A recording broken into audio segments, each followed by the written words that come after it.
bersama pewarta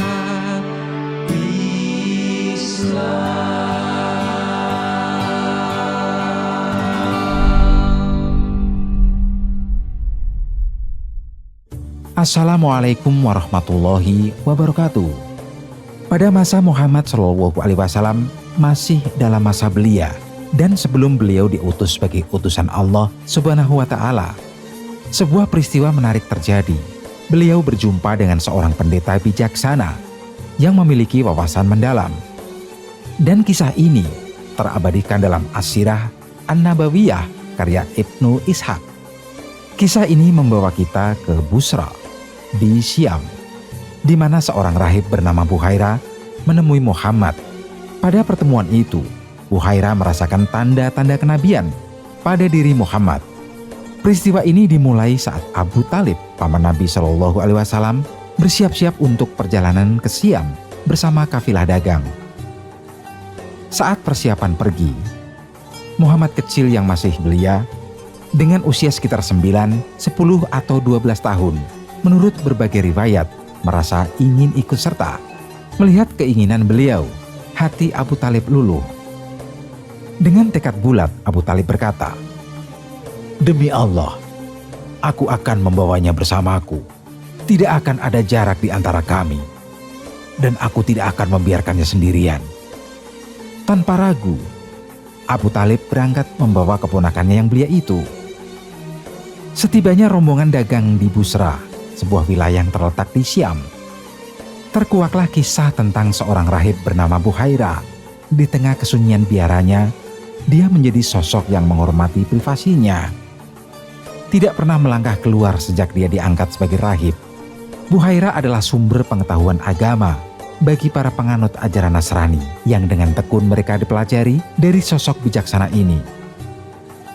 Meskipun banyak pedagang dari kalangan Quraisy yang sering singgah di tempat ini, namun Buhaira memilih untuk tetap menjaga jarak. Tak pernah sekalipun dia membuka diri untuk berbicara dengan mereka atau menampakkan diri di hadapan mereka. Saat itu, ketika rombongan dagang Abu Talib berhenti di dekat biara, suasana di sekitarnya seolah berubah ajaib. Buhaira sang rahib dengan sigap telah menyiapkan hidangan melimpah, seolah-olah terinspirasi oleh sesuatu yang ia lihat dari dalam biara tersebut. Ada kepercayaan bahwa ketika Muhammad Shallallahu Alaihi Wasallam melangkah di antara mereka, sebuah awan muncul memberikan naungan yang khusus pada rombongan. Tak lama kemudian, mereka berhenti dan mencari perlindungan di bawah pohon yang terletak dekat biara. Buhaira kembali menyaksikan fenomena ajaib. Melihat awan kembali menaungi pohon dan cabang-cabangnya merunduk lembut di atas Muhammad, menciptakan teduh yang istimewa baginya. Buhaira kemudian melangkah turun dari tempat kesendiriannya. Dengan penuh kebaikan hati, ia mengirim utusan untuk menyambut kelompok dagang yang tiba sambil menyampaikan pesan hangat. "Hai saudara-saudara Quraisy, hidangan telah aku siapkan untuk kalian. Aku berharap kalian semua bersedia datang tanpa terkecuali, baik anak-anak, orang dewasa, budak maupun orang merdeka." Kejadian ini membuat salah satu anggota rombongan tercengang, bertanya dengan rasa penasaran. "Demi Allah, Buhaira, hari ini engkau sungguh berbeda. Apa yang membuatmu berubah? Meskipun kami sering melintas di dekat tempatmu, hari ini sikapmu begitu berbeda. Mengapa begitu?" Buhaira memberikan jawaban yang ramah. "Engkau berbicara benar. Situasinya memang seperti yang kau gambarkan. Namun, kalian semua adalah tamu terhormatku. Aku ingin menghormati kedatangan kalian dengan menyediakan hidangan. Oleh karena itu, aku harap kalian semua bersedia menikmatinya." Akhirnya, seluruh rombongan dagang berkumpul di area biara. Hanya Muhammad yang tidak bergabung, mengingat usianya yang masih sangat muda. Beliau memilih untuk menunggu dengan sengaja, dengan menjaga kendaraan di bawah pohon yang teduh.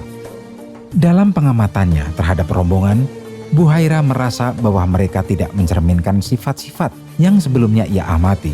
Dengan bijaksana ia menyampaikan, "Saudara-saudara Quraisy, tidak ada yang boleh ditinggalkan dari santapan yang telah aku siapkan." Mereka menjawab, "Wahai Buhaira, tidak ada yang ditinggalkan. kecuali seorang anak yang masih sangat muda. Dia tetap berada di dalam kendaraan. Buhairah dengan tegas berkata, "Jangan biarkan hal itu terjadi. Ajaklah anak itu. Saya ingin dia hadir bersama kalian untuk menikmati hidangan ini." Salah satu dari mereka berseru, "Demi Lata dan Uzza, sungguh memalukan jika putra Abdullah bin Abdul Muthalib tidak turut serta dalam makanan bersama kami." Dengan cepat, seseorang keluar untuk memanggil Muhammad dan beliau diajak untuk bergabung dengan rombongan. Buhairah kemudian tanpa diketahui oleh yang lain memperhatikan dengan seksama Muhammad SAW. Ia mengobservasi setiap detail tubuh sang anak dengan cermat hingga menemukan tanda kenabian pada diri kecil Muhammad SAW. Setelah bersantap, rombongan dagang itu berpisah dan Buhairah mendekati Muhammad SAW dengan pertanyaan yang serius. Dengan penuh kerendahan hati ia berkata, "Anak muda, dengan mengingat Lata dan Uzza, aku akan mengajukan pertanyaan kepadamu dan engkau harus memberikan jawaban."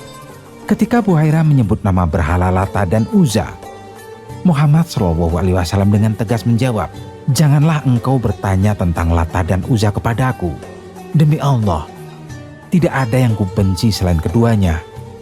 Buhairah menjawab, "Demi Allah, engkau harus menjawab pertanyaan-pertanyaanku." Muhammad SAW dengan lemah lembut berkata, "Silahkan ajukan pertanyaanmu." Pendeta itu kemudian mulai mengajukan berbagai pertanyaan, mencari jawaban atas hal-hal yang ingin diketahuinya. Muhammad dengan sabar menjawab setiap pertanyaan yang diajukan, dan ternyata jawaban beliau sesuai dengan sifat-sifat kenabian. Akhirnya Buhairah memutuskan untuk memeriksa punggung Muhammad.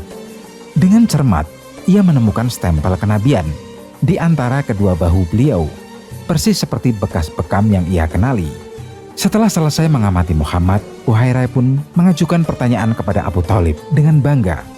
Abu Thalib menjawab, "Dia adalah anakku."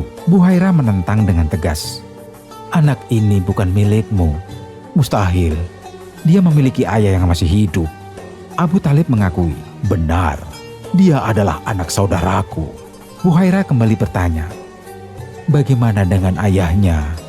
Abu Thalib menjelaskan, "Ayahnya telah meninggal sejak ibunya masih hamil."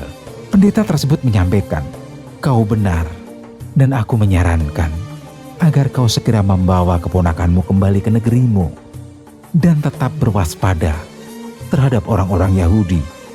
Demi Allah, jika mereka melihat anak ini dan mengetahui apa yang ku mengerti, mereka akan berusaha berbuat buruk terhadapnya. Sesungguhnya, keponakanmu ini akan mendapat kedudukan yang agung. Sekarang, pulanglah dengan cepat ke negerimu," ucap Buhairah dengan tegas. Setelah selesai urusan dagang di Syam, Abu Thalib segera membawa Muhammad pulang ke Mekah. Dikatakan bahwa 3 orang ahli kitab, yaitu Zurair, Tamam, dan Daris, menyaksikan Muhammad SAW seperti yang dilihat oleh Buhairah saat perjalanannya bersama Abu Thalib. Mereka juga merasa tertarik pada Muhammad SAW. Namun Buhairah mencegah mereka sambil mengingatkan akan keberadaan Allah SWT. Akhirnya, mereka membiarkan Muhammad SAW melanjutkan perjalanannya.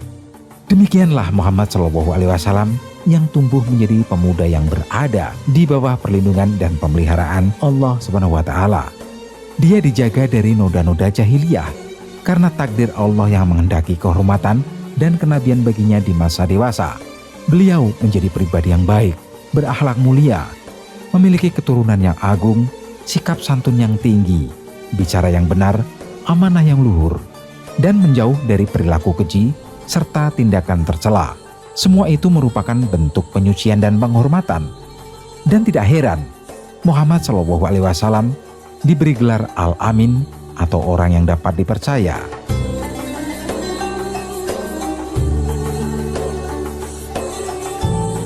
Oke, para sahabat Pewarta Islam, semoga apa yang kita sampaikan bermanfaat untuk kita semua. Jangan lupa subscribe, like, dan komen. Wassalamualaikum warahmatullahi wabarakatuh.